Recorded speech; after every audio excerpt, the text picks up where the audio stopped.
Bonjour à tous, comment allez-vous? Chez nous, tout va bien. Bienvenue sur notre chaîne Cuisine pratique pour les non-voyants pour une nouvelle recette.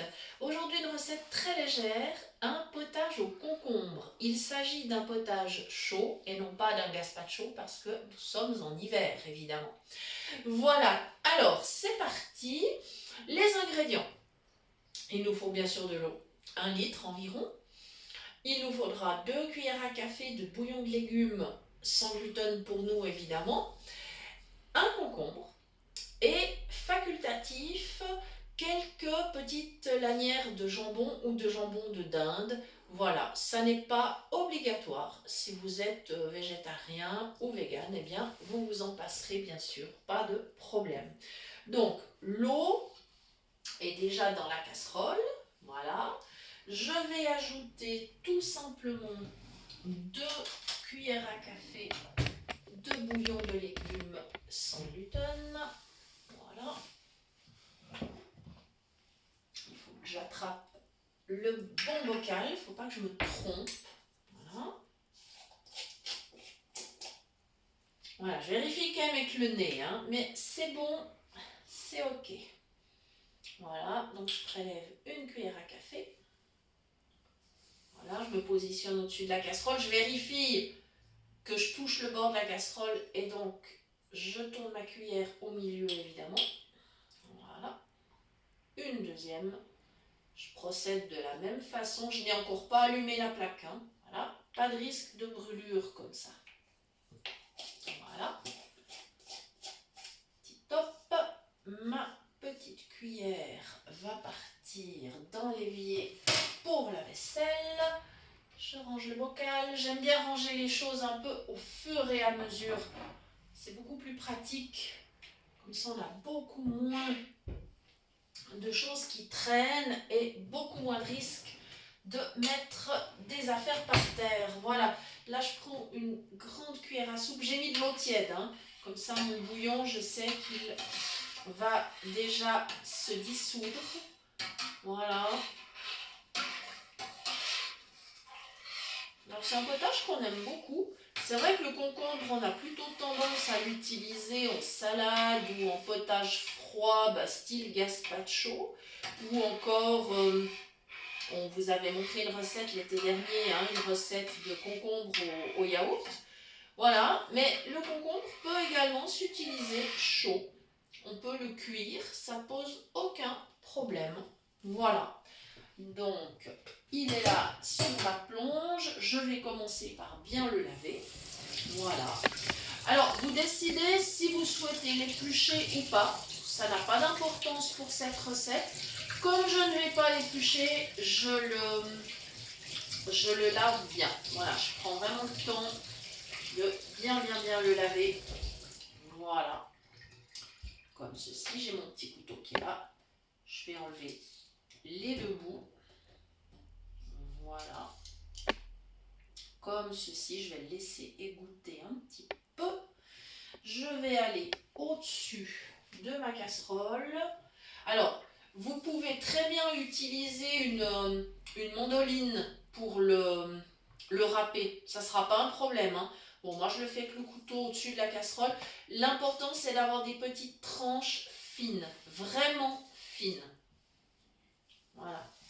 C'est des petites tranches ou des demi-tranches. Ça, c'est comme on veut.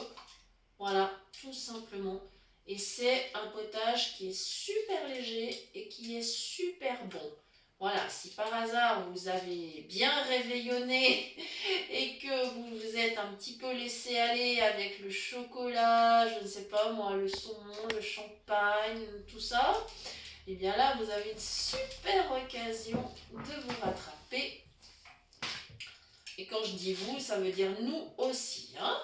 Voilà, parce que si vous avez testé nos recettes de la coupe chocolat, puis des rillettes de duo de truite ou de saumon, c'est sûr que là, il faut après se rattraper un petit peu. Il n'y a pas de mal à se faire plaisir, hein, mais c'est quand même bien de compenser. Voilà. Puis parfois, le mois de janvier, c'est le mois des bonnes résolutions. Alors non, rassurez-vous, nous, On a pris la résolution de rester gourmand, hein. Voilà, mais de temps en temps, il n'empêche que on peut alléger un petit peu les préparations. Voilà, alors après, une fois que mon concombre sera entièrement coupé, je pourrai mettre en route la plaque et je laisserai mijoter. On va laisser mijoter, hein, pas bouillir, mais mijoter pendant, je dirais, une quinzaine de minutes. Il faudra que les tranches de concombre soient très tendres, qu'elles soient fondantes, ce qui sera forcément le cas puisqu'on aura fait des tranches très fines, hein. Voilà. Et alors tout à la fin, si on souhaite, on peut rajouter des petites lanières de jambon ou de jambon de dinde, par exemple, pourquoi pas. Ou une autre viande. Si par exemple vous avez on va dire des restants de viande pour fondue chinoise, si vous n'avez pas tout utilisé, bah c'est la super occasion. Mettez vos petites tranches encore surgelées dans le potage, puis ça sera super bon. Voilà. Et encore une fois, si vous êtes végétarien ou vegan, et bien évidemment, vous ne le ferez pas. Voilà. On peut aussi tout à la fin rajouter une petite goutte de vin blanc ou de Porto, facultatif bien sûr. Ça dépend si vous avez l'habitude de cuisiner avec de l'alcool ou pas. Voilà. Voilà, donc on aura une espèce de consommé aux légumes. Voilà, voilà pour la recette. Vous voyez, c'est quelque chose de très très très simple. Là, j'ai un beau concombre, il est bien grand.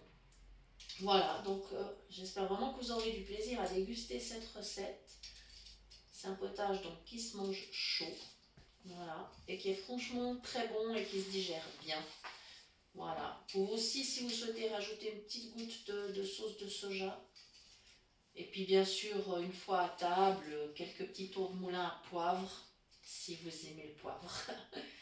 Voilà. En tout cas, merci beaucoup d'avoir suivi cette recette. Je ne vais pas la prolonger non plus parce que je pense que l'idée de laisser mijoter une soupe, ben ça vous pouvez le faire sans aucun souci.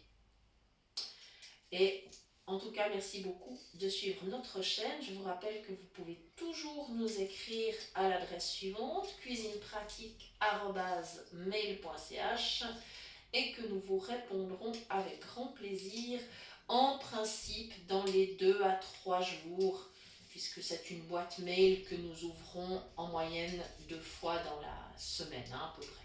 Voilà. Donc ne vous faites aucun souci si la réponse n'est pas immédiate, mais elle viendra. Ça, c'est certain. Nous avons le respect de toutes les personnes qui nous écrivent. Voilà. Eh bien, il me reste à vous souhaiter une excellente journée et à vous dire à très bientôt pour de nouvelles idées cuisine. Merci.